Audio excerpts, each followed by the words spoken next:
Today on the LA Countdown, the podcast, I'm Lucas Servodio, and we're bringing you an episode so spicy even Padma Lakshmi might ask for a glass of milk. To celebrate the imminent return of Top Chef, Cousin Saul and I are going to attempt to create the greatest cooking competition show of all time. Join us as we brainstorm the kind of contestants, judges, stakes, and settings that would guarantee television gold. And if you're an exec at a major network listening to this, I'm just saying my DMs are open.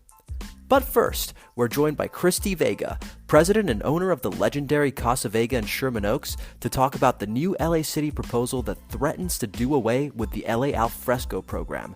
The Alfresco program was introduced during the pandemic and was instrumental in allowing restaurants to keep the lights on by quickly opening outdoor dining areas. The city's latest proposal could undo all of that, and Christy joins us to explain just how serious that could be for the fortunes of LA's restaurants. So without further ado, let's chow down.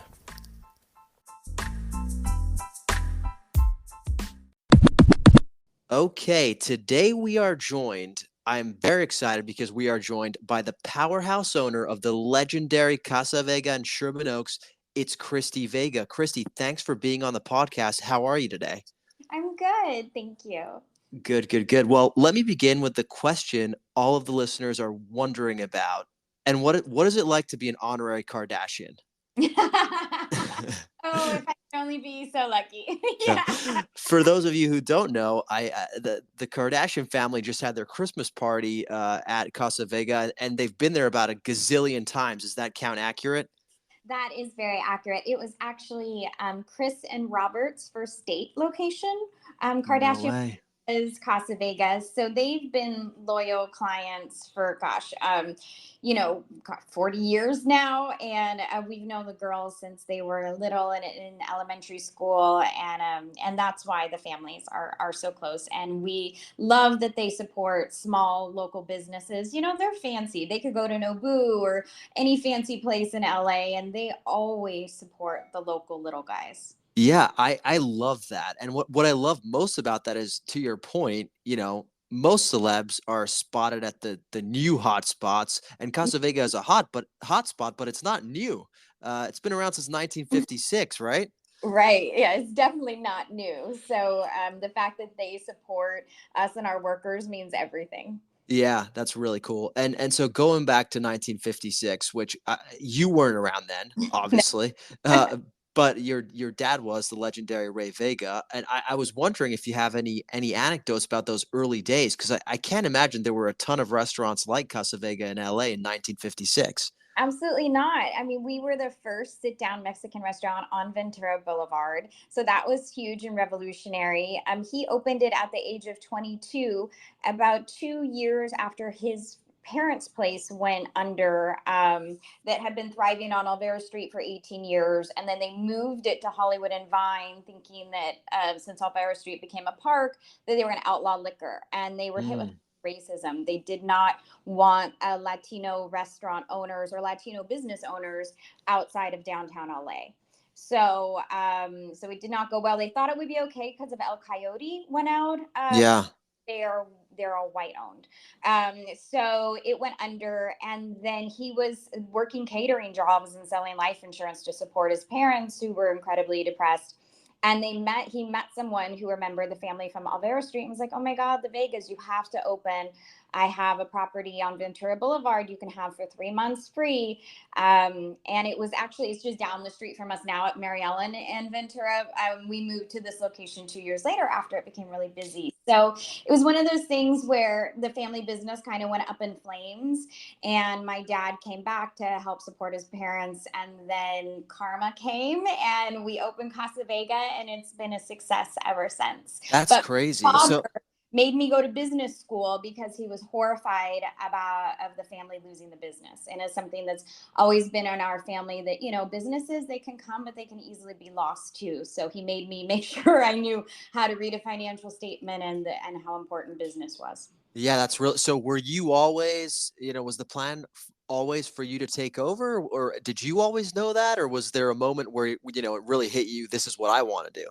My father was a serial entrepreneur. Actually, Casa Vega was his first little business and his smallest. He went on to do major distribution companies for casinos and different things in Nevada. So I always knew I wanted to be an entrepreneur like him, and I always wanted to work in one of his businesses and carry on the amazing legacy that he did as a little immigrant to do all of this. But I didn't really know the restaurant. And then when I came here, I was only 22 myself, and I Hmm. wanted to get in the kitchen, and my dad said, nope, you're going to go pay the bills and you're going to do this. And I would say about within a month here, I went to him and said, I don't want to do any other business. My heart and soul is here. I love everything about Casa Vega, as I already knew. But what was the difference of his other businesses was Casa Vega was his first. So everybody that worked here was family, or Hmm. a family, because they'd worked for us for so long. Everybody was Latino, and it was just such a good vibe that I could immediately tell the huge responsibility we had to make sure that our workers were always had a paycheck, that their families were always fed, and that the love and support that I get from the staff is something that I could never ever replace. And I knew from the moment that I first started greeting customers and introducing myself and realizing what an important place this held in other people's lives, and that in combination with my huge attachment to my employees, it was a no-brainer that this is what I was going to do. Yeah, that's really cool. But I read that you have worn many hats within the restaurant. You've worked in the kitchen too. Is that Yeah. right? Yes, I've done everything. So the kitchen is probably where I'm the happiest. But like I said, I've been the accountant, the bookkeeper, the purchaser, the inventory manager, the inventory sweeper. I've been the line cook, the dishwasher, the kitchen prep. I've remade, I put items on the menu time and time again. I redid the entire bar program as it is today. I've been the host. I've served. I bus tables to this day. Yeah. There's nothing in this operation that I haven't done. That's really cool. I mean, you talk about bringing new items onto the menu, that sounds like a risky endeavor at a restaurant that has such a loyal customer base. I'm curious, how do you go about that? Have you taken off any menu items that, customers have been upset about, or have any of your new ones been shocking successes that you've been pleasantly surprised with? Yes, I mean a lot of them have been successes. Like our lobster enchiladas is massive success, and our Oh street yeah. tacos, and some of the more grilled and seafood items have all been success. But yes, it's a very fine rope, because I don't want to ever tarnish anything that made Casa Vega what it is today, and I want to honor the tradition and our old school kind of comfort food vibe. But that doesn't stop me from bringing in things. I am going to be trimming the menu, and this year I plan to keep our most favorite items, but I am going to dwindle it down a little bit, and I hope bring on some really impressive things, just a few regional items that I feel like represent us really well. And I'm also going to be bringing the table side Caesar to Casa Oh, Vega. cool. That's So so cool. super fun, because my family owns Hotel Caesar, where the Caesar salad was invented in Tijuana. And so they are going to come up. My cousin Javier Plasencia, who is a really well known, amazing Mexican chef. I think he just got Chef of the Year for the Mexico in general just last month. And so he's going to be coming up, bringing the Caesar salad, training the staff, and we're going to be connecting the two restaurants. So everyone knows exactly where we're from. That is so cool. The OG Caesar salad is coming to Mm-hmm. Casa Vega. Mm-hmm. Made by Cesar Cardini in Tijuana, Mexico, not Italy. Yeah, you know what? That actually makes a lot. I'm from Italy, and guess what? We don't have there Caesar salad. Yes, So it's not invented there. It was yeah, invented in Italian in Mexico. that's really cool. Good to know. So can you give us any other teasers of things that'll be coming to the menu? Those regional specialties you mentioned. Yes, I have some bite-sized tamales that I'm going to be putting on the menu, which is really good. And what's going to be different about those is in at Casa Vega with our tamales, we use a red salsa for the dough, and this time I'm bringing in a green salsa, and it has chicken inside with a smoked tequila sauce and some queso fresco. They're amazing. It's just little things to kind of tweak it and make sure that Casa Vega does not become irrelevant as we go through the generations.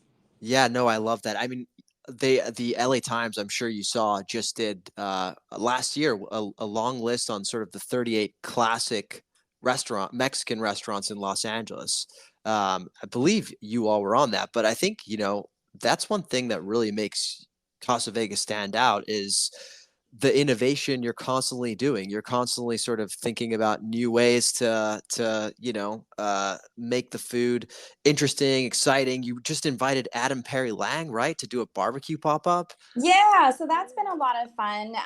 We've had a great time with it, and Adam is an amazing, renowned chef. And for him to come here and pop up barbecue for our customers and then alongside that, we serve margaritas and micheladas. It's such a great experience. It's so nice for the community. People are outside, they're enjoying the weather, they're with their families, and there's, really not a lot in LA right now that we can be proud of or happy about. And the city is divided. It's in angst. We live in filth. But one thing that does bring people always together is food. And Yeah. so we can have fun experiences and creative restaurateurs and people in food get together to do this for not only ourselves, but our community. Makes us feel really good. Yeah. Well, look, I think that's a perfect segue into sort of the meat of this conversation, which is really a lot of what's happening to LA restaurants currently. I mean, you've been an extremely vocal leader in terms of the business community, in terms of advocating for policies and ordinances that really help restaurants at a time that they've really been struggling. So maybe it makes sense to zoom out and talk a little bit about the pandemic and what it was like to wake up during those days of March and April and going forward in 2020, what it was like to be the leader of a restaurant during those incredibly difficult times. Yeah, I mean, I still have post-traumatic stress from it. I don't think I'm quite over it, and I don't feel like restaurant owners and the restaurant community has even caught our breath or been able to sit down and take a, oh my gosh, like we made it, because we haven't. So from the minute we got shut down, all of us lost tens of $1,000s already in inventory. We're laying off our staffs. We're devastated. We don't know if we're able to come back, when we're able to come back. It was a really dark time. I mean, the only thing that kept me from not being so dark is Mr. Cartoon showed up and did like a mural as I was like locking the doors and crying. There's cartoon Yeah. painting. But it was really hard. And then when they gave us this lifeline of, oh my gosh, there's going to be, this PPP money and an economic disaster loan, I thought, okay, maybe we're not done. We can get back up. But, Casa Vega was the worst place for COVID. I mean, we had no windows. We went Yeah. on shoulder brushing and shoulder rubbing, and that was the worst thing in the world. And then when the PPP came in, you had all this money that you had to spend in 8 weeks. It was crazy. It was like Brewster's Millions with payroll. So luckily I got all my employees back on payroll, but we were paying hero pay and this pay and that pay. So all of that first relief round of money went directly to the workers. The restaurants did not get a dime of it. But in that time, I was able to do a drive-through, and I was able to kind of convert this old school restaurant into what we could do. And I did that because I had already mocked up to go into stadiums, what would be a Casa Vega kind of express. So I took those Yeah. books and applied it to the drive-through. It was a massive success.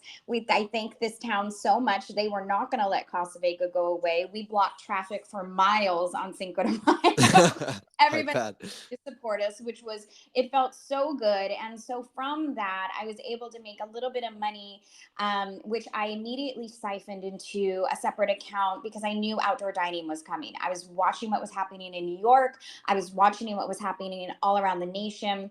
I knew the pandemic was not going anywhere. You could just, you could see what was happening in other areas such as Seattle. It was going to here to stay. So I started designing the outdoor spaces on our parking lots and working with rental companies. And so then when the city allowed us to reopen, I was ready to go with a plan.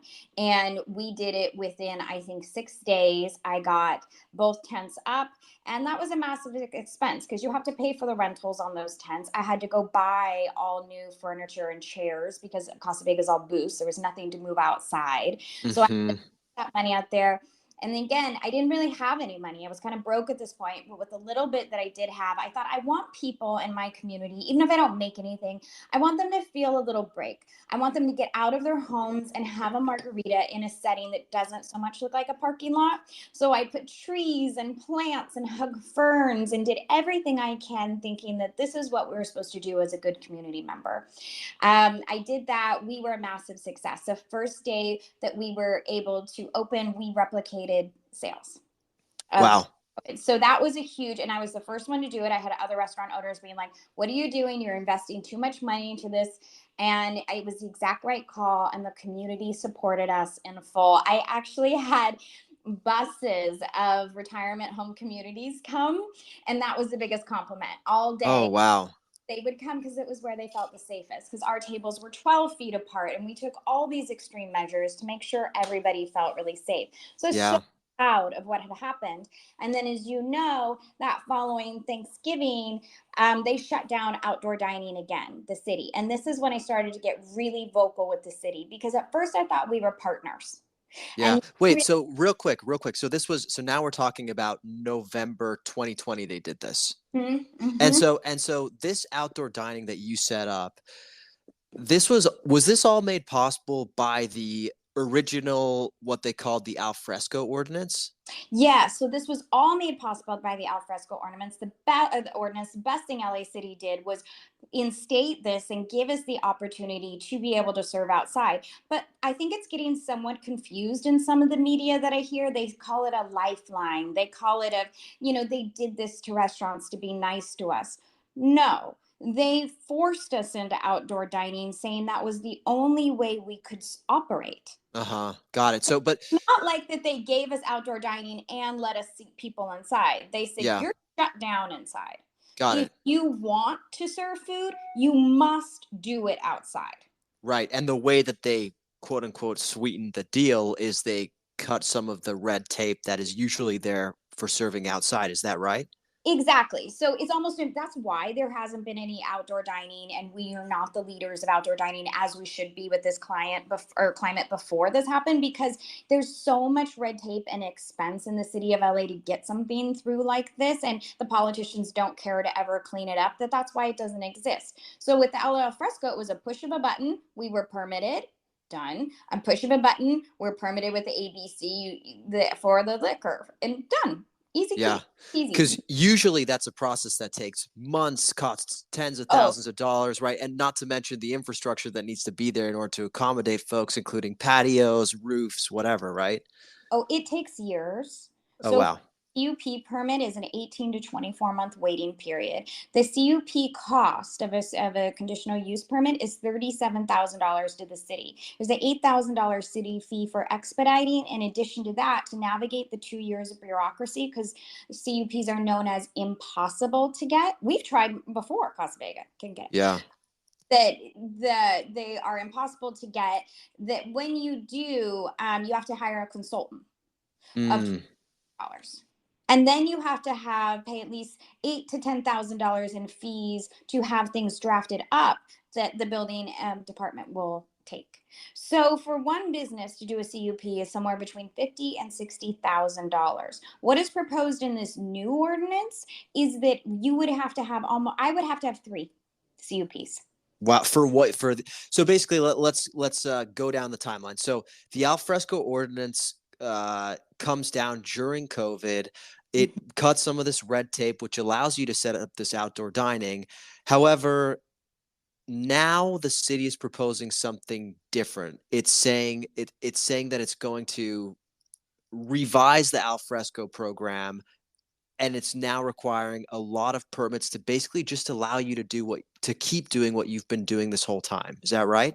Exactly. Do what you were doing, everything we've been doing at no cost right now. They want to basically make it quote unquote permanent, which they could with one sentence. The al fresco is now permanent and codified. That's all they have to do. Yeah. They don't to attach all the permits and the fees and the red tape, but then they lose out on all that money, which is a shame that they're using small business owners' backs to get money. When I talked to the mayor's office, and the amount of money that is coming into LA is ridiculous. Like hundreds and hundreds of millions of dollars, $1 billion. And they want more money from small business owners that, and as we talk about the pandemic, what makes me so upset about this whole thing is that maybe the city thinks COVID has gone away, but the county doesn't. They're still Mm-hmm. recommending everyone to mask indoors. Besides that, we have now our economic disaster loans, which we use to build these patios, to deal or put them up and take them down. The city had us, shut down, put up the patio, take it down, put up the patio, shut it down. That was all used with this money. The loans are just now due.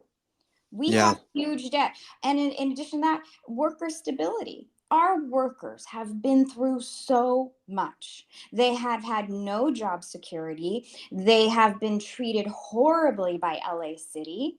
Their jobs, they were used as disposables. People that, they were given no regard. We barely got any relief money. The Restaurant Revitalization Fund was a joke. But our poor workers, so as of this, now with my patio, I employ 12 more people. Yeah. Those people will lose their jobs if the patio becomes an economic barrier and too expensive. And so Right. I understand what we're doing. These workers, they fed this town in the pandemic. We worked in face masks, in face shields. We enforced vaccine mandates and mask mandates. We delivered things to people's trunks, contactless, to make everybody else feel safe. And this is what the city asked of us. We did it. Restaurant workers were there. We were serving people so that everyone else could have a reprieve. Yeah. We were killing ourselves. And mind you, we're people too.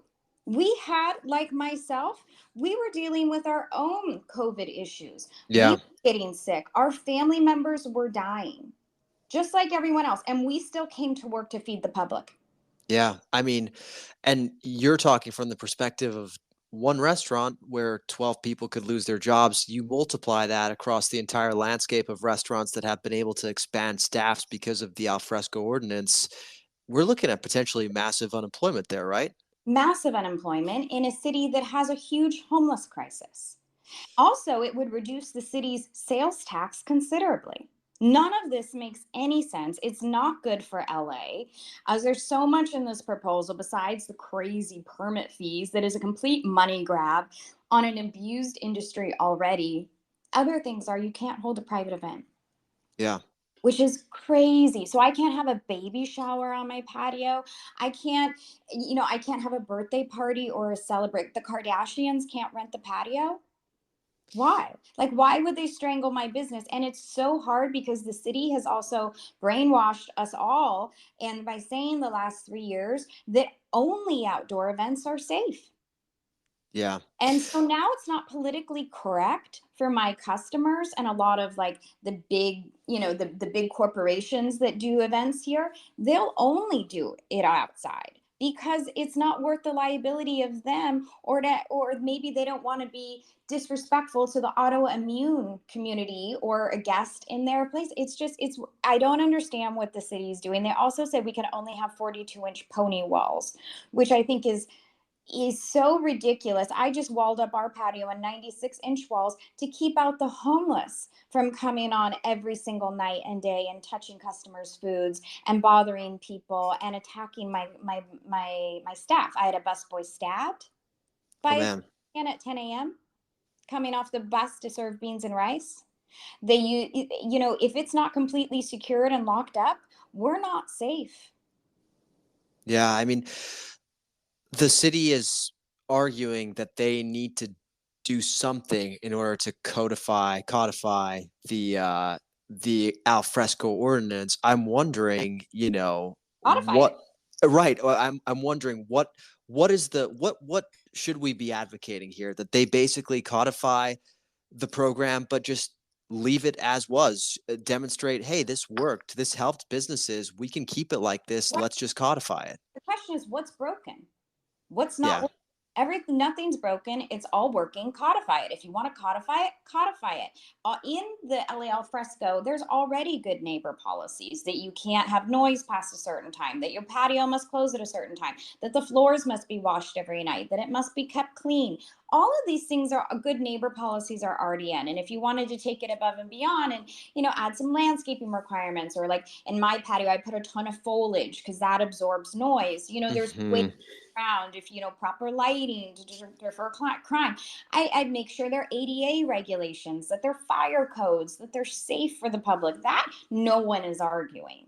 But and that's all they need to do. Anything above and beyond that is just government overreach, and it's going to be viewed as a money grab. Yeah, I mean, I think one thing the pandemic showed us is that, like, there are a lot of things in our society that don't need to be the way they are. I mean, think about work from home, right? I mean, it Right. was unthinkable that folks would be able to work from home before the pandemic, and now we've seen that it actually allows us to spend more time with our families. It allows us to get more exercise. It allows us to have more flexibility in our days. Things like, even the fact that the government was able to help with payments to people that needed it during tough times. We've seen that there are measures that can be taken to help folks, and this feels like one that the government can do fairly easily. I'm curious, what can people do to help restaurants during these times in order to help you advocate? The best thing that people can do is to send in emails specifically to the mayor. Mayor Bass has a lot of pull with this. She could come out with a statement. We've been asking her to say that this is basically dead out of arrival, and she will not let this happen to restaurant workers, the essential workers that fed this town. Not on her dime, not on her watch. She's not going to let this happen. We're looking from the mayor. We're asking her for it. This does go to city council, so if everybody could please email their city council representative. I think Krikorian is the leader of the city council. I'm placing calls to him and just trying to advocate that, the quality of life is better in Los Angeles with outdoor dining. The jobs are better in Los Angeles. The revenue for the city, so that hopefully we can get back to street cleanings and mental health facilities, is all of value to LA. I always think that LA should be coded like Napa Valley. We have Mm. amazing restaurants, amazing food community. And if we could be outdoor more, it would just give something LA to be proud of and rally behind. This town needs something to be happy about, and we need something to be proud of. And we have such a great food scene if they would just support us. Yeah, I mean, I remember, as someone who loves restaurants, and going out to restaurants was very much a signal that, like, regular life was returning, Yeah. and the ability to be able to go do that outdoors was such a godsend. And I do think, like, the atmosphere that's been created by having more people on sidewalks eating, or more people in parking lots that have been, like yours, transformed into a really beautiful space. It's created such a special environment on the streets of LA. It's been like a beautiful thing that's come out of a very tough moment. Exactly. And I understand, there's a few people that have spoken out saying, well, the one by me isn't as pretty, or the one in my, area doesn't close as soon as you do. Or so let the city deal with those bad apples as they come up. And if the city wouldn't take so much in fees, it would allow a restaurateur more money for facilities. Yeah. All these fees and all that what the city hits us with, that's money that we use to buy plates and chairs and umbrellas, and those are our profits, and that's what we do with them. And so the city has to also realize that business making profit is not a bad thing. It actually equals into prettier, cleaner environments. Yeah. Well, Chrissy, you've got your finger on the pulse of a lot of different issues that, restaurant and business owners, I should say, face. What beyond this are you looking at in terms of issues that you're thinking about? Yeah, I mean, one torch that I always carry is for the immigrant community of Los Angeles and of the nation. I'm wildly passionate that immigrants make America the place it is today. My father was an immigrant. My grandparents, they came over with him as a small child, and he was consulate general for the state for Mexico.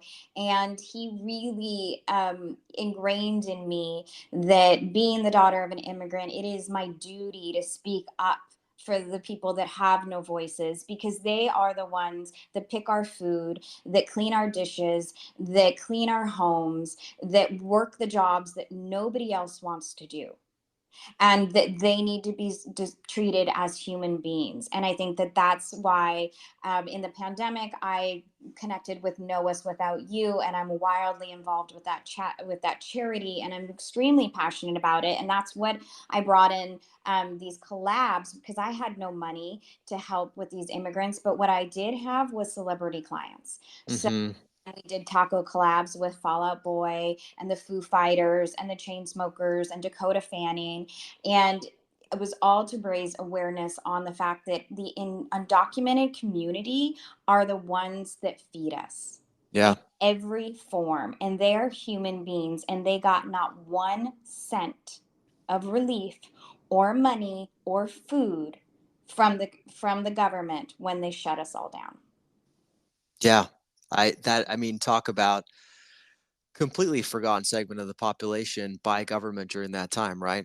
Oh, completely forgotten. So Know Us Without You activated, and I think there was like 400 families, maybe even more, and you had to be a back of the house restaurant worker to get on. So it's not like we were feeding the homeless; we were feeding workers that were only out of work because their jobs were taken away. Know Us Without You wind up taking in the mariachi community of LA as well. And Wow. provided them with food boxes of $33 a week can feed a family, and it was amazing.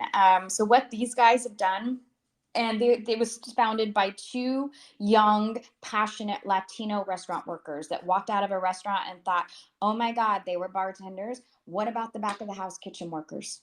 Yeah. What do?" And they took their own money and started this program. So great people can do great things. It doesn't take billions of dollars. It doesn't take bureaucracy. It doesn't take red tape. It doesn't take permits and fees to do good for people. And if Yeah. city wants to make this, what we're asking the mayor is come out and say, "Not on my watch, people. I'm protecting the restaurants and the restaurant workers of LA. Not on my watch. Do better." All right. Well, we will put a link to Know Us Without You, and also to our more resources on this topic, and also maybe also a contact link to the mayor's office in our Yes. show notes. But where can people find you, Christy, on social media, on the internet? Yeah, I'm definitely on social media, on Instagram, on Christy Vega Official, and then Casa Vega is also on there as well. Awesome. Everybody go to Casa Vega and try those dishes that Christy talked about. They are absolutely delicious. I can't wait to try those new tamales. Thank you. Well, well, thank you so much for coming on. Thank you. Have a good day. Thanks to Christy Vega for being such an incredible guest and talking us through the al fresco dining situation in Los Angeles. If you want to learn more about Christy, go check out her Instagram. That's Christy Vega Official. But now we're joined by the human equivalent of a Dominion voting machine. It's Cousin Salman. Unfair comparison. I'm taking you to court. Yeah. Uh, Everybody will know why I just called you that in just a moment. But before we get there, I wanted to note there's some interesting momentum in your campaign to become Infatuation Seattle social media intern. Is that right? I don't know. I don't know where or how you're seeing this momentum. I'm not familiar. If listeners recall, a couple episodes ago, we talked about a restaurant in Seattle called Camp Social House. Is that right? Oh yes, of course. Yeah, yeah. And if I'm not mistaken, the Infatuation Seattle's Amy Rizzo included Camp on a list this week. Best restaurants, best or hottest new restaurants in Seattle. I think it was. So you're welcome, Amy, for the tip-off. I'm just going to note here that the Infatuation already had Camp on their list for 2022 best restaurants, but I feel confident in saying that Amy's listening to this podcast, which I'm sure she did, reminded her of the quality of Camp, and she put it right back at the top. Yeah, look, I feel like there's a real case to be made that your message is breaking through. So I think we just continue the watch and see what happens. I do like the role of being like a shadow influencer, kind of someone who's not officially on payroll, but seeding the best ideas. My dream would be not as a staff member of Infatuation, the Salman's ideal list per the LA Countdown, the podcast episodes for Seattle restaurants. That's the goal.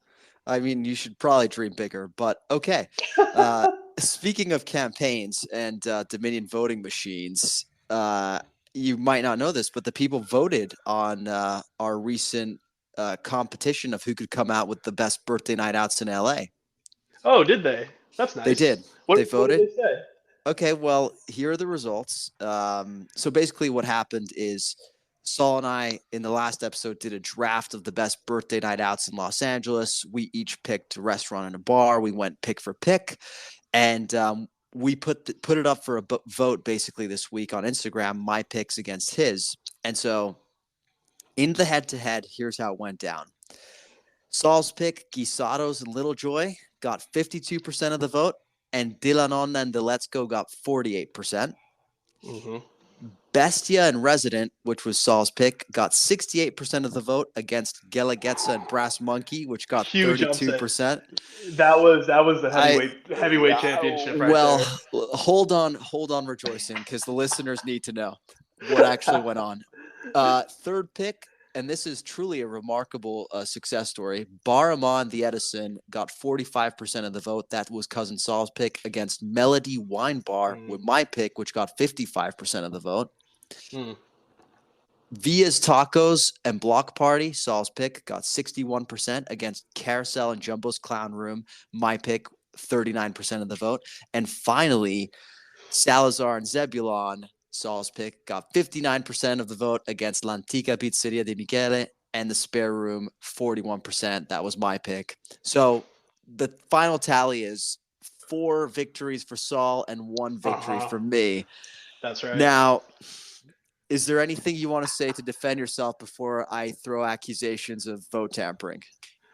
Oh, those are ridiculous accusations. I just happen to be someone who believes in voter education and engagement. I believe in a fair democracy and to ensure that the voters know the options they have in front of them, and therefore made some folks that I trust and believe in have good taste aware of this particular election. He patently paid off, threatened, and blackmailed all of the contacts he has on his phone to vote for him. Honestly, this is the biggest steal ever in the history of elections, despite what some others might have you think. So it was our January 6th. This was February 15th or February 14th, maybe the January 6th of the LA Countdown, the podcast, but one that was much more well run and executed, and therefore my party comes out victorious. Literally, I am this close to storming your apartment building in Seattle. I am so close. It was rigged, and the way we know this was rigged is because first of all, De La Nonna and the Let's Go were literally crushing the vote. It was like 90% to 10% until the shadow campaign began, and they ended up losing 52% to 48% against Guisados and Little Joy. And I mean, great night out. I don't see any problem here. What you're ultimately saying is that if only a small subset, your ideal handpicked voting bloc, had voted, you would win. But then now that the broader American populace, those who know and love LA, had a chance to submit their votes once they were made aware of the election, hey, the tides turn. And look, it can be hard being the old guard. I'm sorry that I represent the people.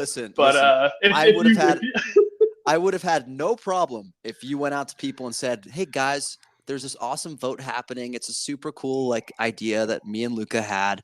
Go vote, vote your conscience, vote your heart, but you didn't do that. You told them exactly who to vote for. And Hey, so I made people aware of my picks, right? I was like, hey, you could do this, and by the way, I vote, and here are my restaurants right here, and you should vote for them. But I don't have a gun to their head; they can do whatever they want. yeah, fair enough. I mean, no, not fair enough.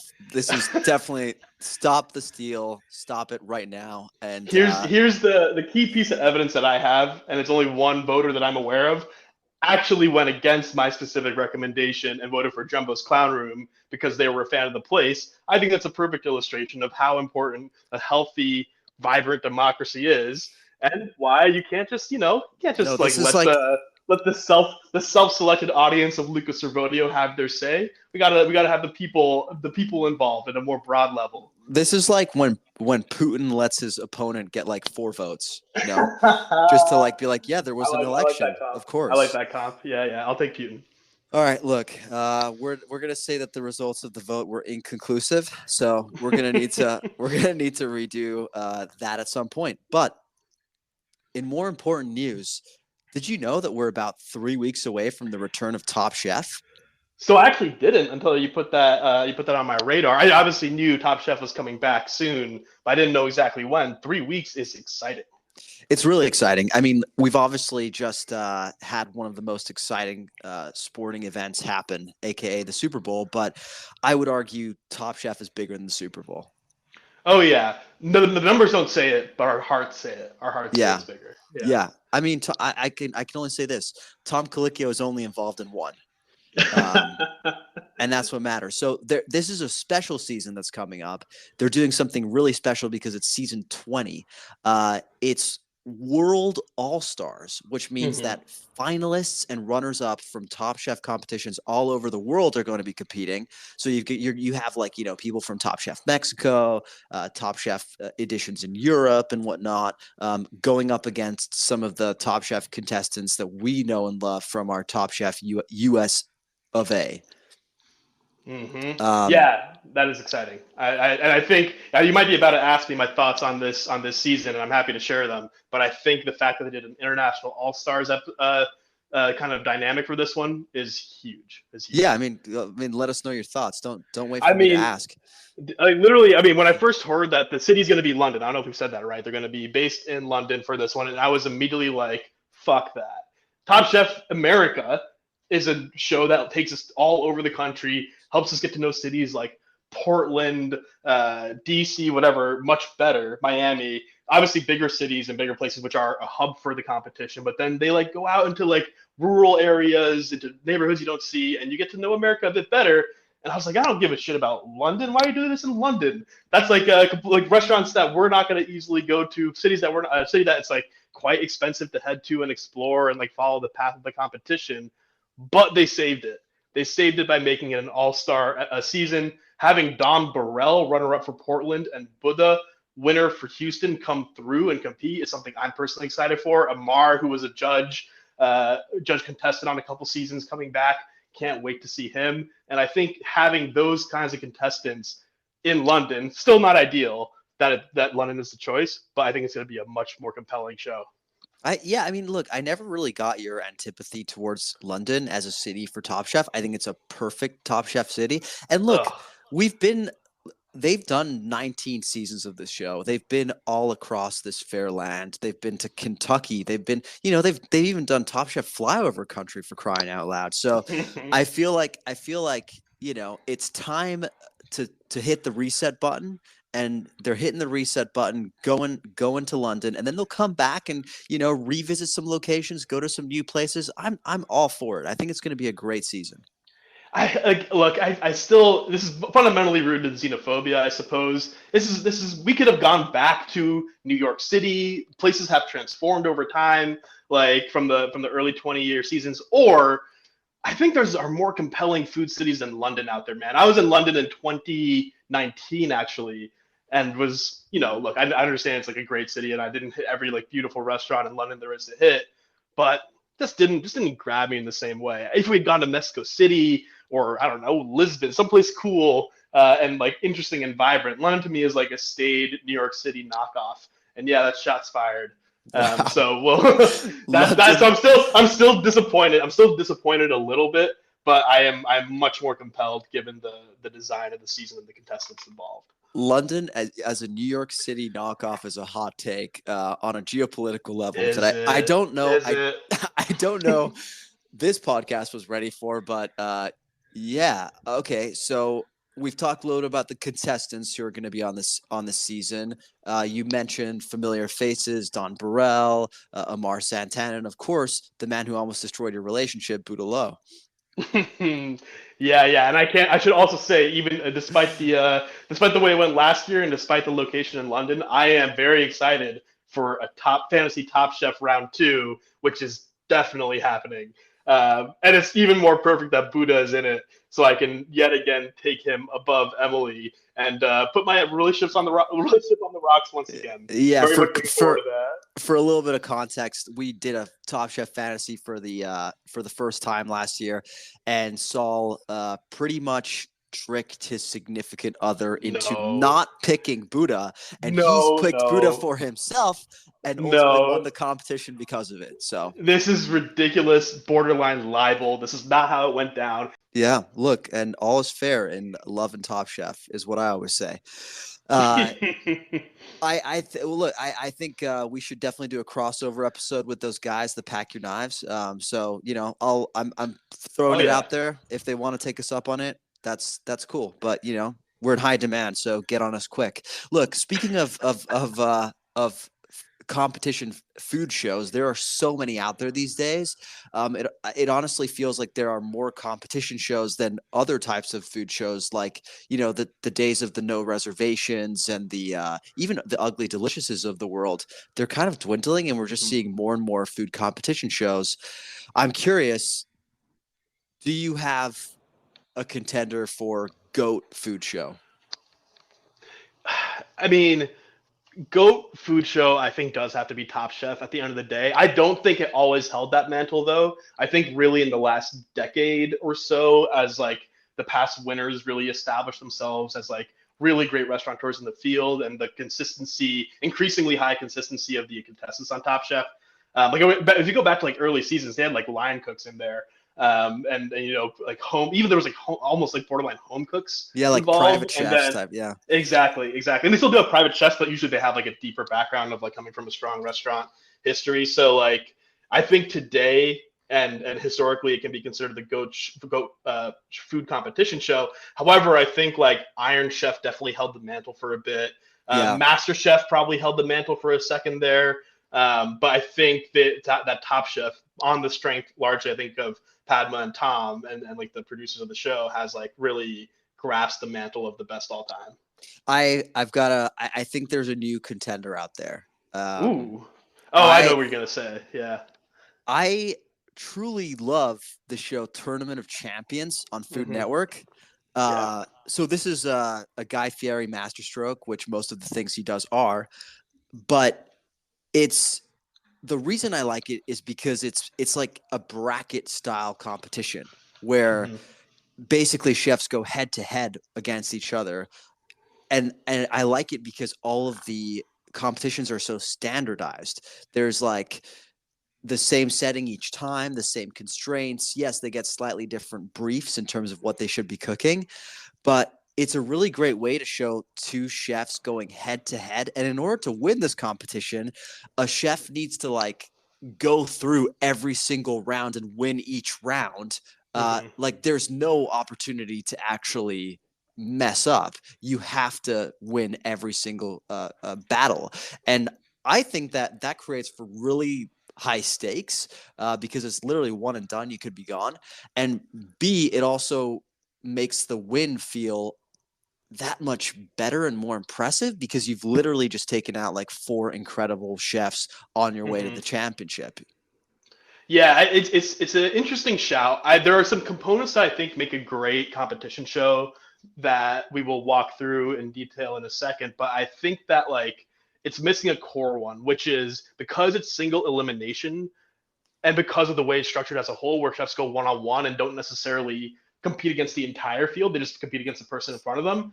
There's like a deeper sort of like relationship dynamic, a long-term rivalry building that doesn't quite happen. But people bring in their history, their qualifications, and like obviously it's heavyweight people fighting, so it's really compelling in that way. But I would frame Tournament of Champions as like March Madness versus Top Chef, the NBA championship, right? A little bit. That's how that's where the differences are. March Madness super compelling, high stakes, but you don't end up having to compete against every single other great chef. You get your matchup and you'd beat them. Now, still good, but it's a little bit of a different dynamic. And so I'm personally like more of an NBA Finals guy. I want to see everyone, like most everyone, compete for the best, or at the very least have like the way I'm making this analogy is that like there's like almost a series. We play against each other for multiple episodes, multiple games, and that like creates deeper tension, I think, in some ways than a single elimination. But episode by episode, Tournament of Champions is pretty great. Yeah, it's a good point. That sort of like long-term narrative that forms during a show like Top Chef or even Master Chef is compelling. That makes it feel more like a reality show than a competition show, because you're almost them together. Yeah, exactly. It feels like there's a narrative that's building. There's foes, there's friends, there's good guys and bad guys. So that is actually compelling. But look, we're going to do something that I think is a first in the history of podcasts. So we're making history right now. But we are going to co-design the ultimate cooking competition show. We're going to break down every single component and pick the hottest possible option for each.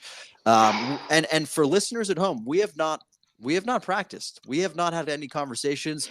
We're doing this live. You're gonna see the plane as it's being built. I'm excited for this, man. I do think we have the different components that make the show pull together. But I do want to take a quick step back and kind of ask you what I was alluded to earlier. In your mind, what makes a great competition show? Like, and just like maybe two things, like high level, like what are the things that make you feel most compelled when you're watching a competition show that we should keep in mind as we're building this out? Yeah. So to me, I think stakes is huge. Like, I think the biggest knock I have on Tournament of Champions is that it's all really well-established chefs, and the prize that they're doing is charity, which like, who cares about charity, Yeah. I mean, obviously I'm kidding. Great to do things for the world, but like, hilarious of me to just be like strongly agreeing with you on that point, given my actual career. But yes, let's yeah, but I understand exactly what you're saying, right? Your actual career is a charity case. No. So what I mean by that is the stakes of them getting money for charity just doesn't feel personal enough, like what I remember from the early seasons of Top Chef, when they had like line cooks and whatnot, it was a life-changing amount of money for these folks. I mean, how much money are you making working as a line cook? And if you suddenly get $100,000 or $250,000 from San Pellegrino for winning Top Chef, that could really change your fortunes. It could take you to the next level in your career. It could really help your family, who you don't know what situation these people are in. So that's stakes right there, That's right. That Top Chef, part of the reason that I think is the GOAT show now is it's a kingmaker, right? Like if you win Top Chef, even if you get on Top Chef and are a finalist, like it transforms, like even for established chefs, like your level of presence and acclaim in the field. And I think, as you were mentioning Tournament of Champions, like the way Tournament Champions gets closer to GOAT level is if it becomes a real kingmaker show, if somehow like the way they're able to design the prize or like build prestige for the show, it really means something deep to those top level chefs who are competing. And they go, yeah, hell yeah, I am the NBA champion this year. And like, I got the belt. And that really means something in a way that like translates beyond the show. Yeah. And I think just having like charity be it is not enough. I don't know, for them, I don't know if it's money, if it has to be something else. Like No, there should be some like branding marketing yeah, opportunity or whatever. But like, yeah. they make a big deal of like having the belt and stuff and whatnot, and they like, you Hmm. know, in the straight to camera interviews talk about how big a deal that is to them. Do I believe it? No. It's a big deal in the context of the show, but not necessarily beyond it, right? Like I don't know if they're putting the belt up like on top of the restaurant on the name of the restaurant in front of the door, right? Whereas Yeah, Top Chef, I think the win they would be translates like, beyond the show. yeah, diners would be like, oh my god, I had no idea Brooke Williamson wrestled. Uh, yeah, yeah. So to me, you asked the question. I think stakes make it interesting, and then personalities, right? Like Yeah, the yeah. personalities of the people competing, the personalities of the judges, the hosts. Like there's that human element too. Like there's nothing worse than one of these shows when all the contestants are duds. You know what makes it interesting is when you have those like kind of wild card characters. I mean, Hmm. that's why, you know, Gordon Ramsay is so popular. Yep. He's the show. So I to me those are the two things. What do you think? I think those are. I think I would actually name maybe the same two things as the core components of what makes the show great. I think there are other like things like creativity in terms of design of the competition and the tasks that chefs have to do. I think Tournament of Champions does a great job there. I think things like the host, who's the face of the show, how it's produced, are all like subcomponents. But at the end of the day, what you want to know is if someone wins this, is it like meaningful? And like on the way to the win, am I seeing some like real drama slash human elements of competition happen along the way? Yeah, So yeah. yeah. Okay. Without further ado, then let's get into our cooking show. All What right. we're gonna do is we're gonna go category by category to talk about which would make for the most interesting and exciting and compelling category. So let's start with the types of competitors we would want to see on the show. So the options here we've kind of already talked a little bit about, but you know there's established chefs. You know you could get like the David Changs of the world, the Brooke Williamsons, the Voltagios, the people we've all seen and love. You could get up and comers. They're the people who are like line cooks, sous chefs, who are maybe working in interesting and exciting places, but haven't quite made it yet. Or maybe it's like people who are in charge of like really small restaurants who are, maybe making a little bit of noise, but who really have ambitions that are large. There's of course novices, people who have never cooked before, which Hmm. makes which is Worst Cooks in America on Food Network. That's a show that has contestants like that. There's celebrities. There's also, we could get weird with it and do disgraced chefs, which cancel kitchen. That could be an idea of yeah. So Shit, I kind of love it. And there's a deep bench. There's actually a deep bench we can go to. there's a deep bench for cancel kitchen. What do you think? I have a take on this, but I want to hear what you think first. Yeah, mine is really the up and comer who has other well established credentials, which is look kind of the Top Chef model. But like you look at the James Beard semifinalist list we walked through, that plus some other notable, maybe not right. I mean, one of the big conversations of the award show piece was that there's great people doing food that are not recognized, and is there a way we can like scope out the influencer field and like the more neighborhood spots to find another up and comer, a couple of other up and comers to join them. But that's who I want to see, and I think it's in part because those are the folks that have a place to make a leap, which speaks to the stakes of the show. If you're already going to like the top established, most talented and famous chefs, then it's cool to watch them compete for sure. But they're already at the top of the game, so it's really hard to find a level of stakes that makes it meaningful beyond that. For me, I want to see competence, I want to see talent, and I want to see folks who like are going to burst onto the scene and take that next step. Okay, I tend to agree with that, but I have a yes and suggestion. Ooh.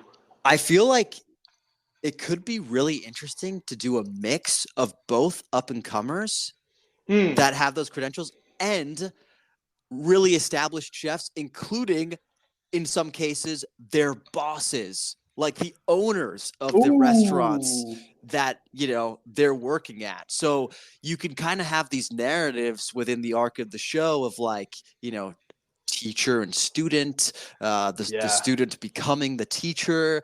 Perhaps there are existing rivalries that are within. Maybe the employee fucking hates the boss. You know, like you just don't know. But you could come up with some really interesting storylines that way. I really love that. And I was going to do a yes and two kind of more when we got to the structure, but I really like this. It sometimes happens sort of accidentally. Like, for example, we've had like competitors on Top Chef who have worked for Tom Colicchio, but that's different, right? Because Tom is not a contestant, he's a judge, right? And that's normally the dynamic you see. I really like this. And so if you are able to get the big name chef in or the boss in, I think that's a great idea. I like that a lot. Well, so here's the question for you, because that could be like a concept to build on. Do we build on this concept of like teacher and student, or is that more just so like a portion of the show that we weave in? Right now it's weave in, but let's put a pin in that. I think it's interesting. I think it'd be too limiting if that's the whole show. I want it to be broader than that. Like, but I think it's something to weave in and dynamic to like intentionally go try to get on is a good idea. The one idea I want to throw at you, which is similar but different, is there was a show called Next Food Network Star. That was on the air a while back. Guy Fieri came up that way. Bourdain has done that, and it's kind of like The Voice, where you have up and coming contestants, but then a couple of mentors who are established, chefs, personalities, etc., who essentially at like one point after like a week or two pick their team. Like they do a draft of the contestants, and then they lead their team through different competitions and challenges, and basically champion the folks that they picked in their competition. And I thought that was like a really interesting dynamic, because like then they're like, it's like the coach with the arm around the shoulder of the guy. It was like a Bourdain, or we could do it as more like traditional high level chefs who are like kind of creating a team dynamic, which I think creates more chances for like human drama between team members and between the teams themselves, of course.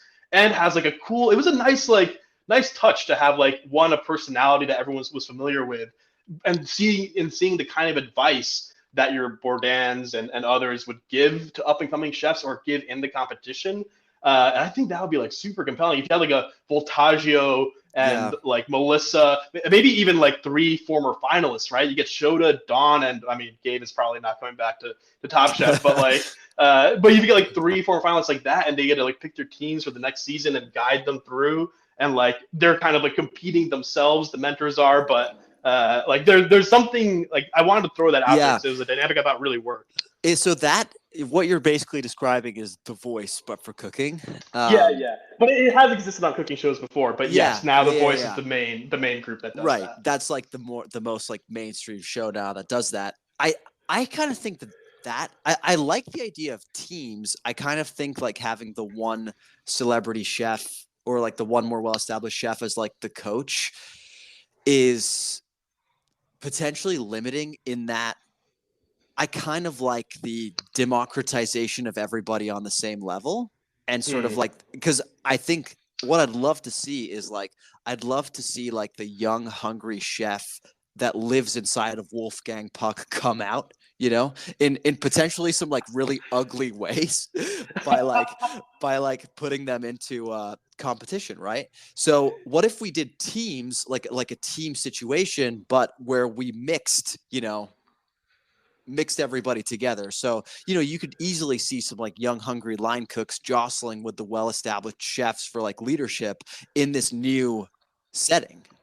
There's actually there's a really interesting show that I just watched with Emily, recommended by my sister. It's called The Physical 100. It's on Netflix, and it's a Korean competition show where 100 different contestants, each who are like peak athletes in their field, bodybuilding, like Olympic sports, luge, CrossFit, whatever, and they compete to see who has like the best overall physical capabilities. And what that show did was they had a couple episodes where everyone was competing, and then like at episode 3, they had everyone step back and pick team leaders. They all voted for like a team lead, and then they each got like to, they broke out into like teams, five different teams, by voting for who they thought was like the highest like caliber people in the group. And that like created a similar dynamic to what you're describing, where we could do established chef mix in with the up and comers to start, do a draft partway through, or like a team captain selection partway through, which would be compelling because what if the boss chef doesn't get picked captain? Oh, I love right? that. And we could where we could even create, like, we could intentionally create more teams, and there are like top chefs also to make sure that there's like at least one up and comer who's a team lead. But then the group kind of, after seeing a couple of days of competition, could say like, hey, look, I know Bobby Flay's here, but he's been kind of fucking up in the competition sort of environment, right? And so Bobby Flay doesn't get picked and ends up being like. He's also been hitting on everyone. Yeah. That's also true. And then we can see which chef likes to have a bit of sexual harassment on their team. There's a ton of dynamics that could be built out of this. But I think there's something here where I like having the democratization, but then at one point, teams have to be picked. And there's like that makes a last pick happen. That makes like a drama of, I'm not picking my boy because even though I like him, like, I don't know if he can really like take me to the mountaintop. And that like could really be something. Okay, we're so good at this, dude. Cut us a check, HBO. Honestly, seriously, come at us with that check, HBO. Okay, so to recap where we are right now. So we've established we're going to have a mix of up-and-comers and established chefs, including, where possible, line cooks or cooks and their bosses or the people that own their restaurants, to sort of create interesting power dynamics. We're going to introduce teams at some point during this competition, including doing things like drafting team captains for those teams, which creates interesting situations where established chefs might not get picked for teams. They might not get picked as captains. And it creates an interesting democratization. Am I correct in where we're at? Yep. You're exactly correct. I can already see the rivalries and like, the animosity building, and also the heartwarming teamwork and friendships on the flip side. Yeah. This is already the best show I've ever heard of. Yeah, I think so too. I think it's going to get an EGOT. Okay, so what are the stakes for this show? That's what we need to discuss. So to me, there are two directions we can go in. But now I'm thinking there may be three directions. Okay, one direction is obviously monetary, right? We've talked about how like a significant monetary prize like Top Chef has for the people involved is a good stake, because it could be a life-changing amount of money. It could be interesting if we could talk about this, but since there are teams, if like they have to decide at the end how to split it up amongst the team, and that can create for some interesting drama. But so that's one direction we can go in, the monetary route. Now, here's another interesting direction is, what if we made the stakes enormous? Like, I'm talking potentially world saving, and here's what I mean. Like, what if we almost split up the teams by like nationality, and each team was like competing for like $1 billion grant from the UN to like stave off the effects of climate change in their country or something like that. I mean, conceptual. Well, actually, you know what? Like, it's a funny idea, but think about this. That stake is actually sort of charity-ish, right? It's not personal enough. It has to be a combination of like. I like the big thinking for sure. Well, it's got to be like personal. Here's the thing, though. It could become incredibly personal if like that country starts to tune in to the show and is like, oh my God, these chefs are fucking it up for our entire country, and then they start to get death threats and stuff. Like, really, it could get pretty personal.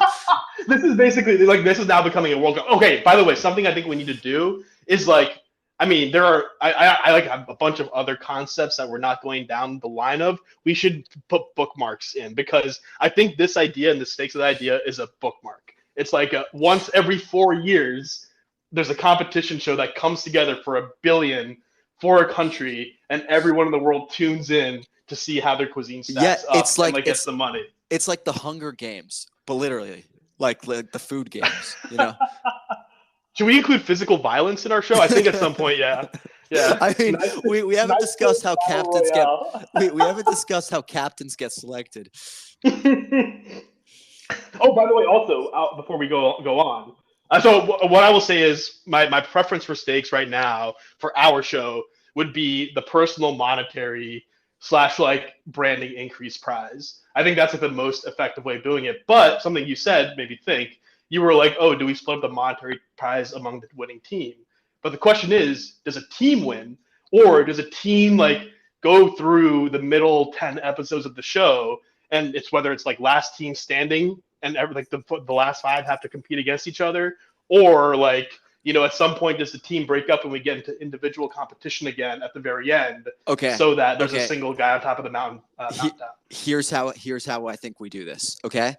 Okay, let's settle monetary prize. I agree. Saving the planet with $1 billion from the UN, not personal enough.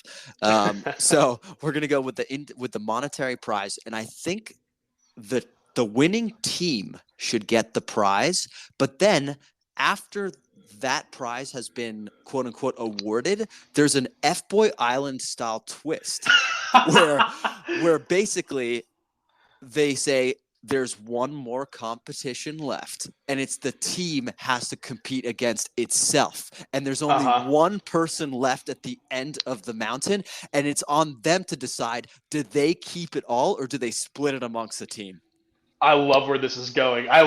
So first of all, I also need to put a pin in F-Boy Island because an out there show concept was like a Bachelor style food competition, but everyone also fucks. I think fucking is huge in a show. And so I think I want to loop back at the end once we've designed our own show and build out a couple different kinds of concepts. But imagine this, the team wins, they get the prize, and then each team member, there's like a blind tasting competition, right? And each team member has to go into their own like little kitchen, make their perfect dish, come out, and whoever our judges are, which we will get to in a second, will decide who blindly had the best dish, and that person gets to do exactly what you described. Yeah. Take the money for themselves or distribute it with the team. Yeah, I think that's it. It creates division amongst the most unified people on the show. But it also creates a whole different tension. I mean, we could only, if this was a surprise, we could only do the surprise for like one season because then everyone would know what the deal is. But like, if people were aware that this is what happens at the end, it also creates some interesting dynamics within the team as they go along.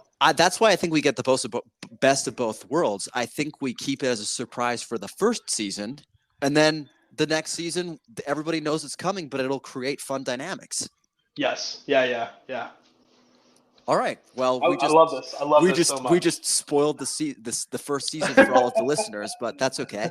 Okay, so I'm loving this so far. Let's talk about one thing we haven't talked about is the type of competition. Like, what are the actual challenges? Like, what are the teams doing? This is like the hardest thing to do on the fly, I think, because what I'm trying to do is like look through, like for example. Like, I think Top Chef has a pretty solid structure in general. However, us having eventually a couple teams changes it up a little. The only thing I'll say is, like, look, I do think some combination, like picking the best of existing shows and like coming up with our own ideas. Like, there could be a chopped challenge at one point, right? Between the teams to get like a crazy ingredient coming in. I really like how Top Chef like tries to integrate like the foods of a region, right? The Portland episode where they go to the indigenous tribe and like cook with their food, so awesome, right? And I do think like the different structures of like those kinds of things is the basic. So essentially, like it wouldn't be like a let's say what it's not. It's not Tournament of Champions one-on-one single elimination style, of course. Yeah, agreed. It's not always chopped. It's not always set in the kitchen. I'd say I think we want to like get in and out. We want to be creative. But I think what we would, so I don't know what exactly the competition would be. I do think it should be diverse, is what I'll say. I think like Top Chef even has a quick fire, the main challenge structure for every episode. I think we'd want to play with that. We wouldn't always want quick fire main challenge. Some days we could do one big main challenge, like for example, Restaurant Wars. Restaurant Wars is one episode a season for Top Chef, but I think there could be other challenges in that lane.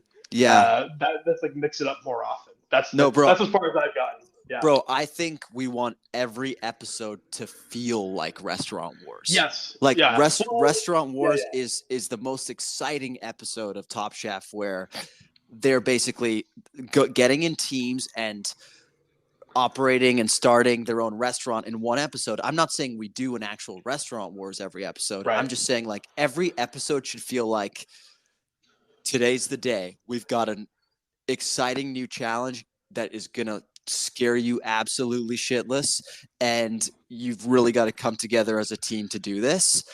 I kind of think, what if it's like kind of pitched as like a decathlon or something like that, where it's basically like 10 episodes. Every single episode, they're doing an insane team challenge a la Restaurant Wars. Maybe one is literally Restaurant Wars, but another is like, we are flying you to Afghanistan, where we're no longer having a war. Okay, but take it back to 2015, and we're flying you to Afghanistan and dropping you in an army barrack where you have to feed 1,000 troops and defuse an IED at the end. Yeah.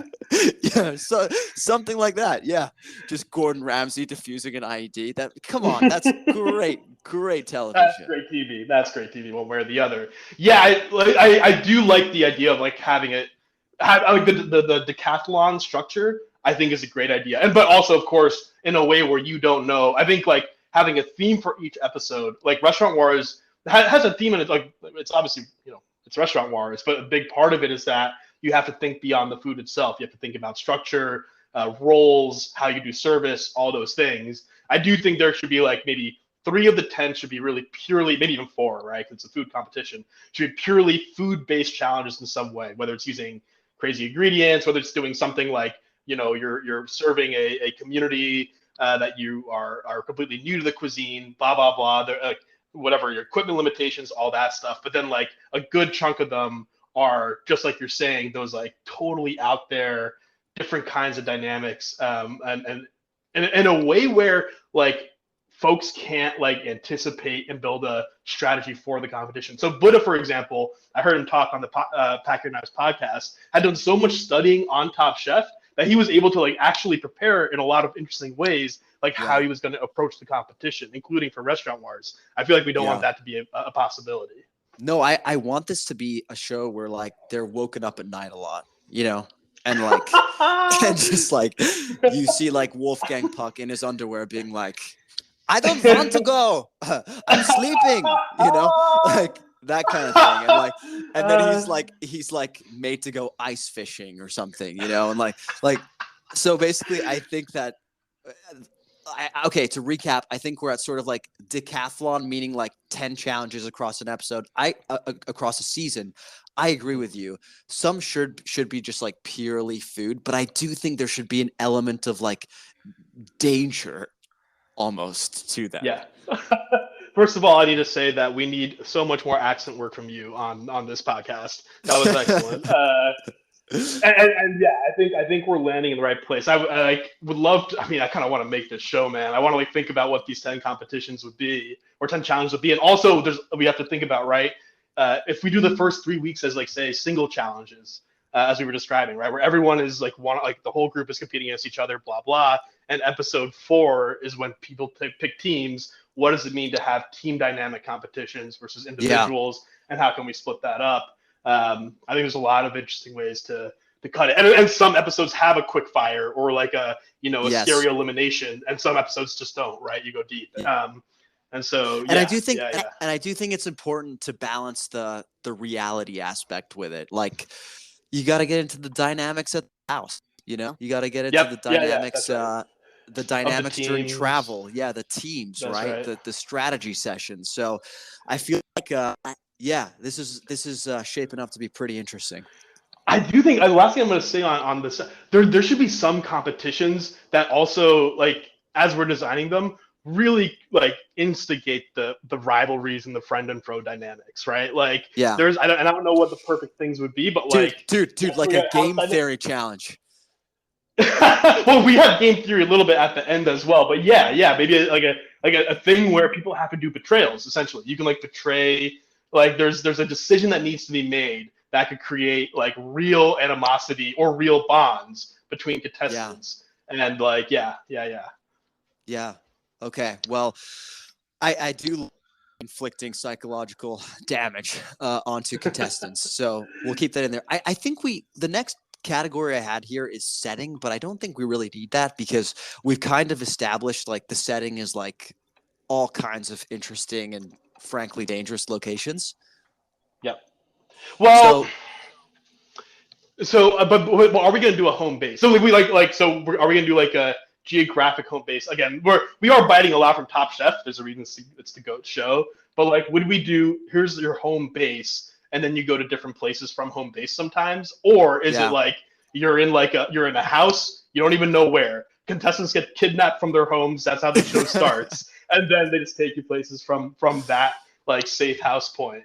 No, I think like, oh, I kind of like that. I kind of like the safe house idea. I think the safe house. I like the like initial episode where like just famous chefs are getting kidnapped from their house. But I'm not gonna lie, the way that you're approaching this makes me think you kind of just want a legal reason to commit a various number of crimes against a group of people. Mean, isn't that like your sadism outlet?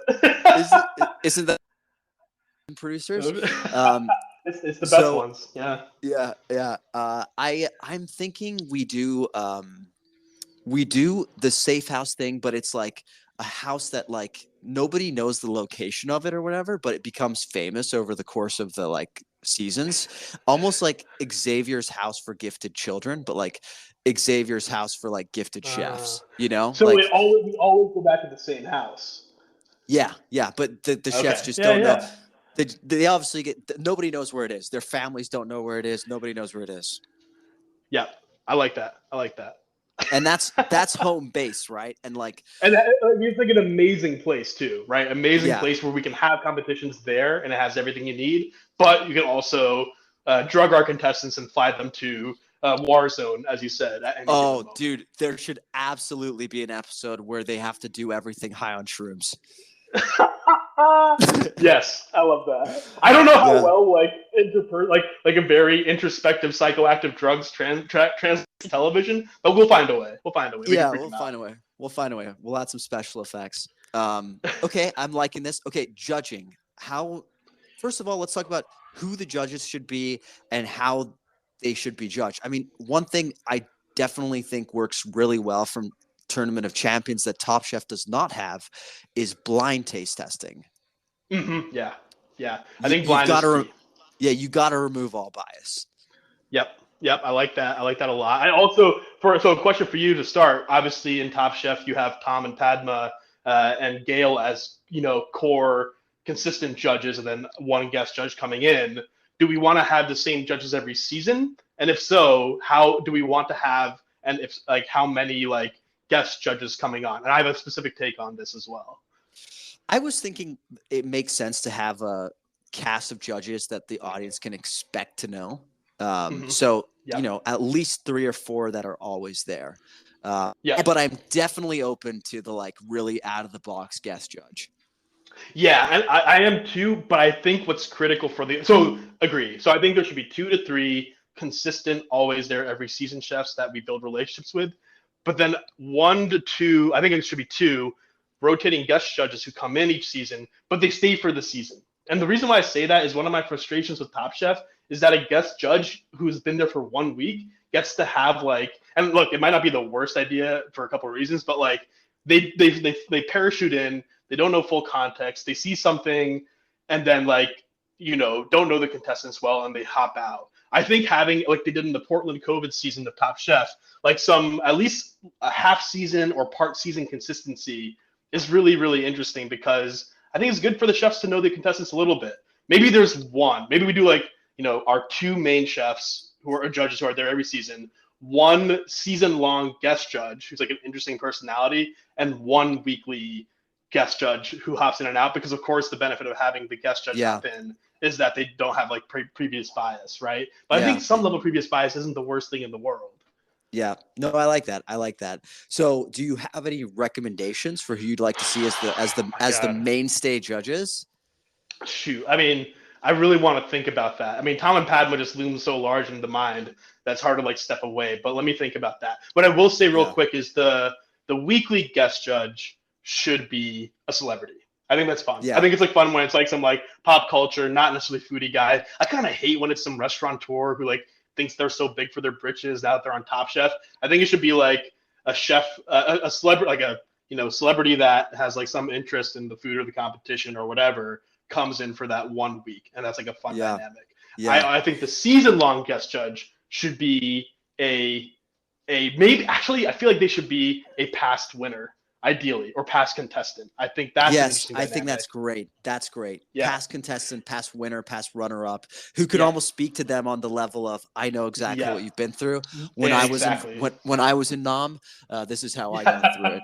Yeah. That's Um, that's why like when they did that in Portland for Top Chef for due to COVID reasons, I thought that was amazing that like Melissa or Amar could speak to like could be like, wow, I really appreciate what you guys did with Restaurant Wars here because I remember how hard it was back then, right? I think that's cool. Man, our two mainstays. I have some names to float by you, and you can tell me what you think. Okay. Yep. I am a big fan of Joe Bastianich. I do not know who that is. Oh my god! Okay.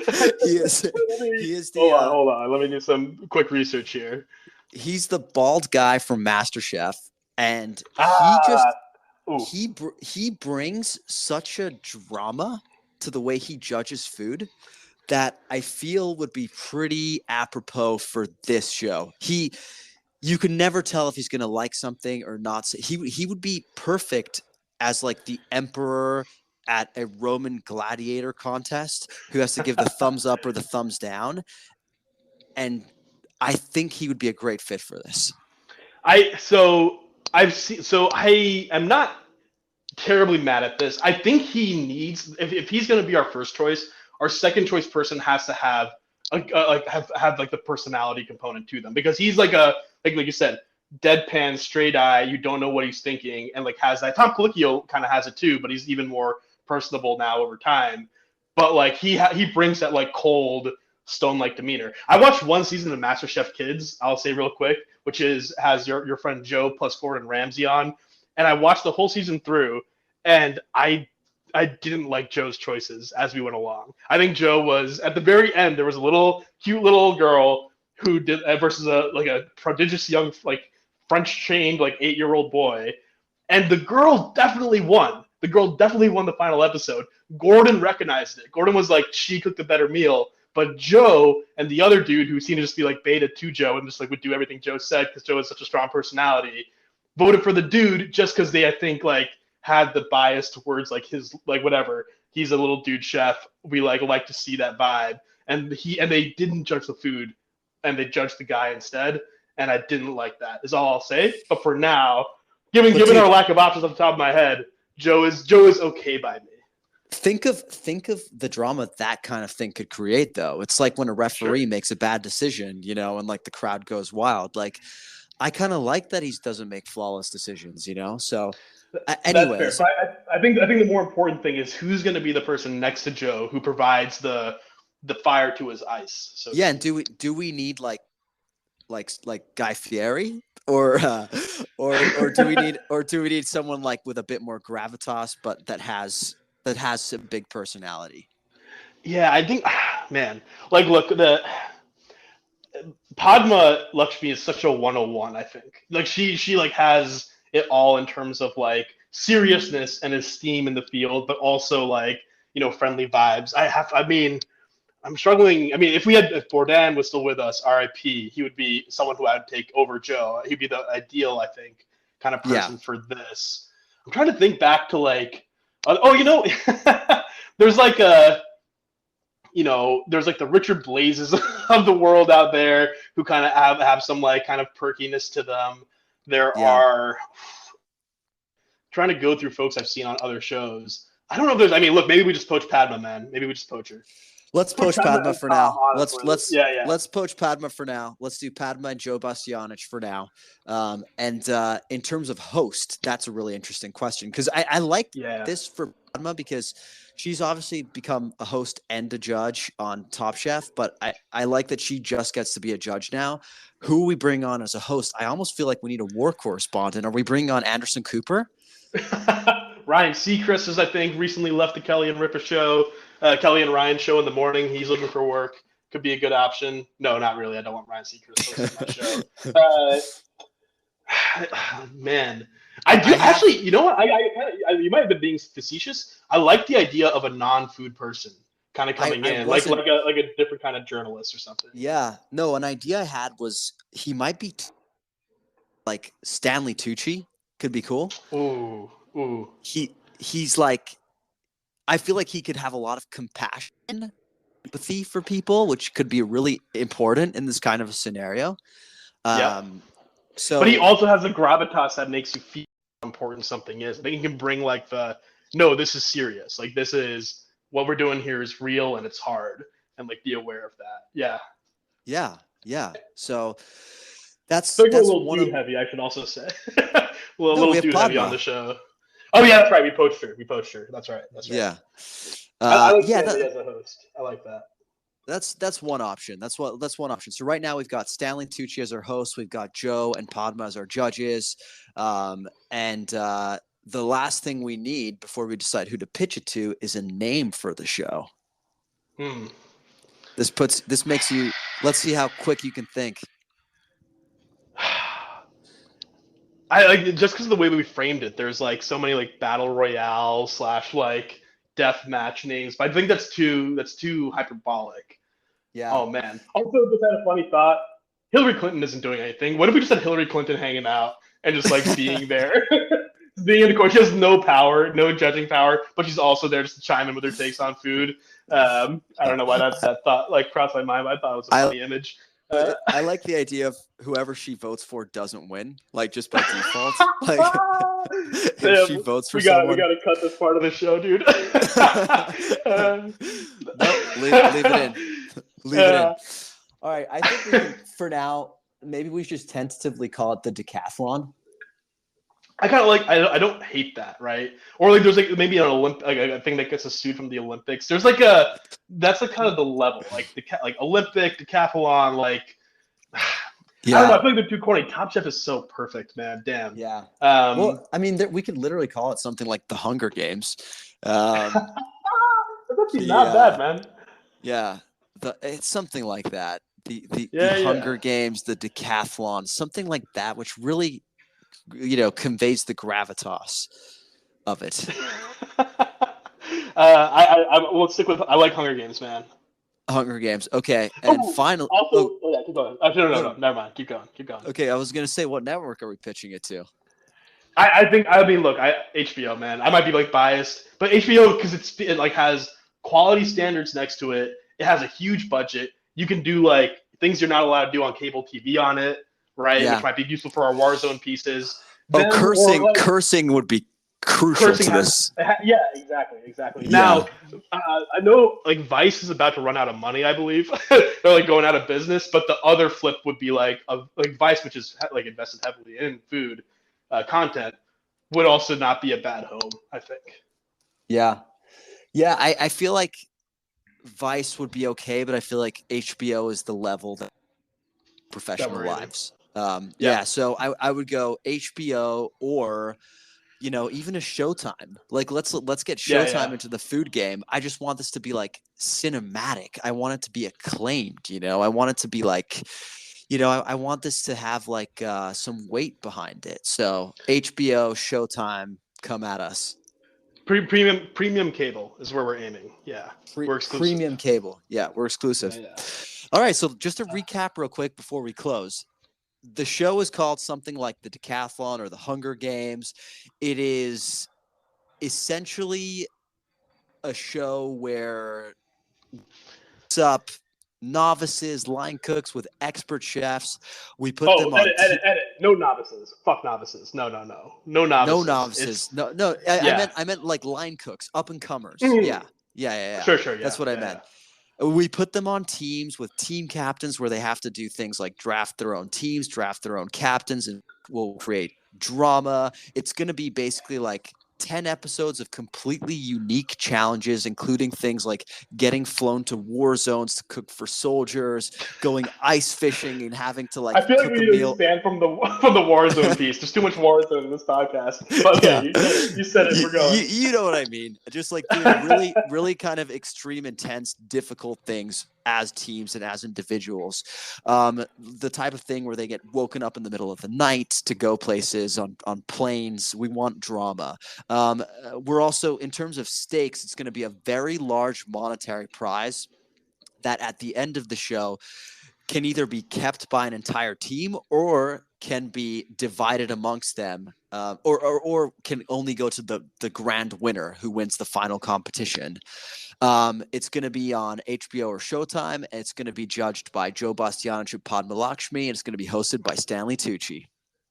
I love it. I'm watching it already. I'd also say, but like literally, as you were saying, the Warzone thing, a Bear Grylls episode, man, where we have to go. They have to go like hike through to some crazy shit, kill a bear.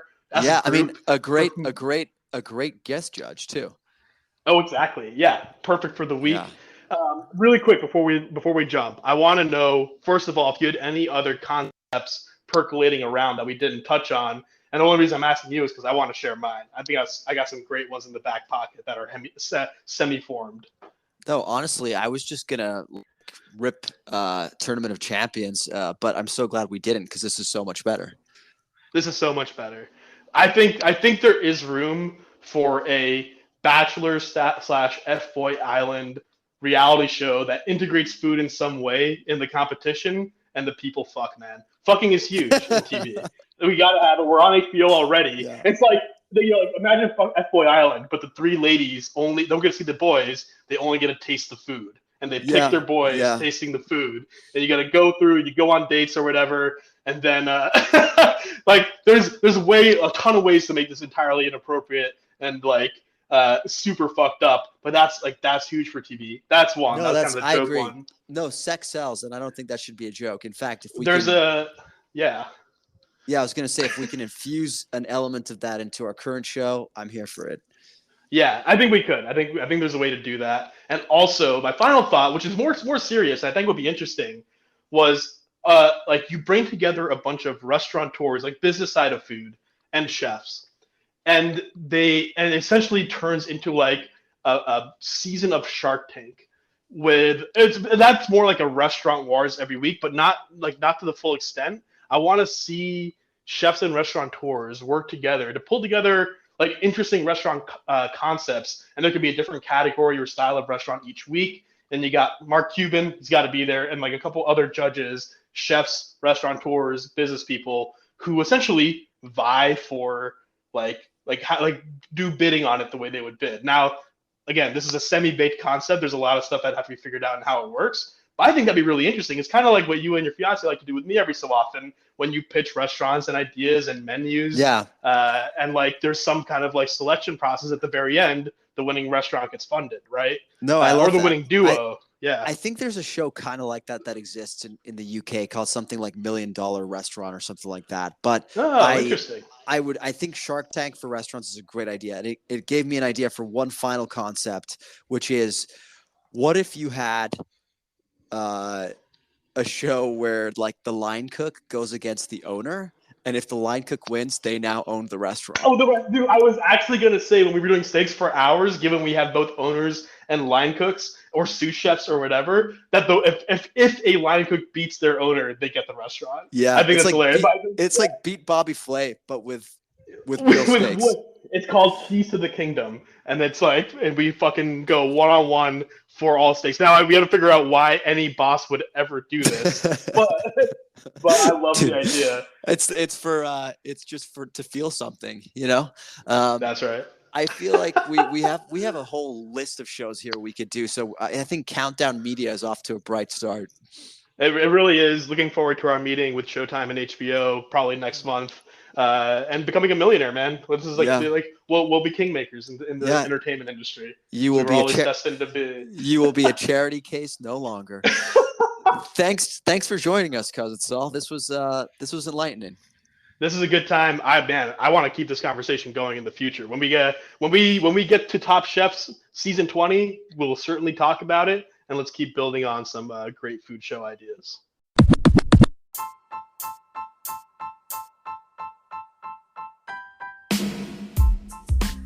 Thank you to Christy Vega, thank you to Cousin Saul, and thank you to you, listener, for listening to the LA Countdown, the podcast. If you like what you heard, go to wherever you listen to podcasts and give us a follow and a review.